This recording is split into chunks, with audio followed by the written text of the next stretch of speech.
Developing tonight, a free speech case out of Arizona filed back in May, back in the spotlight tonight.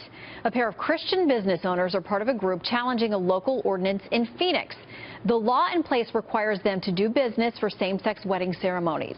Joanna Duca and Brianna Koski are the co-owners of Brush and Nib Studio, where they create custom wedding invitations. And they say the law represents a clear violation of their First Amendment rights. The vice mayor of Phoenix, however, is standing by the law as necessary to keep businesses in that area. You've seen companies such as PayPal leave communities that don't stand up for all of their residents. Major events like the Final Four will not come to communities that discriminate. So this ordinance is an important economic development tool, and we will defend it. Kristen Wagner is Senior Counsel for Alliance Defending Freedom, which represents the business owners, and joins us now live. Kristen, I want to start out. I know this has gone to the trial level and they lost there. I want to read a bit of what the judge said. The purpose of a wedding invitation is simply to convey the details of the date, time, and place of the wedding and to identify the persons getting married. Judge Mullins went on to say that, listen, they're not endorsing this ceremony. They're simply crafting something that would tell people where to go for the wedding. What your response? This case involves artistic expression. The issue here is whether the government can force artists to create art in violation of their convictions. And this ordinance actually imposes jail time potentially on artists, as well as fines. 6 months in jail for every day that Joanna and Brianna are not in compliance. We don't force artists to create artistic expression under threat of jail time.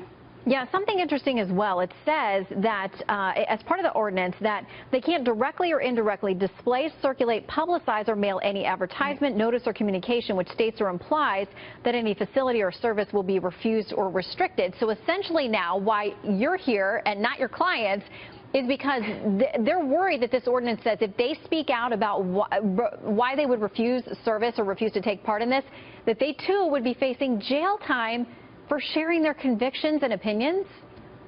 Right. That's exactly what the law says, is that if they in any way, directly or indirectly, suggest that they may have beliefs that are based on marriage between one man and one woman, then they can face the 6 months in jail for every single day they're in compliance. It's an extreme penalty. Our clients would love to be here to talk about their beliefs and their art. Okay, now I got to reference back to a case in New Mexico, because I went back and read this the other night. This involves Christian photographers who, again, declined to take part in a same-sex ceremony. And one of the concurring judges in that opinion said, basically, get over it. It is the price of citizenship. If you want to be in the commerce stream, if you want to be a business, that's the price of citizenship, and you're going to have to do it. Americans don't give up their constitutional rights because they want to earn a living and feed their children, nor do artists. The suggestion that you would not be able to create art and sell it and be protected under the First Amendment is not supported by the Supreme Court precedent, and the First Amendment protects this kind of expression. How do you feel about the appeal? Because I know that's where you go next. Are you confident that another judge may see this differently? We are confident that another judge will see it differently. There are hundreds of years of precedent on our side in this case. And again, we go back to the basic principle. Free speech is a bedrock principle in the First Amendment. This law can just as easily, or laws similar to it, force a Democratic speechwriter to have to write for a Republican.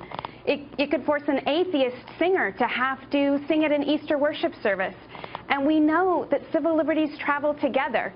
So if we're allowing a bedrock principle of the First Amendment to be compromised, then we know that other civil liberties are sure to follow. All right, well, keep us up to date on the case, and we would love to talk to the artist at whatever point that becomes possible, but we'll keep tracking the case. Kristen, thank you very much. Thank you.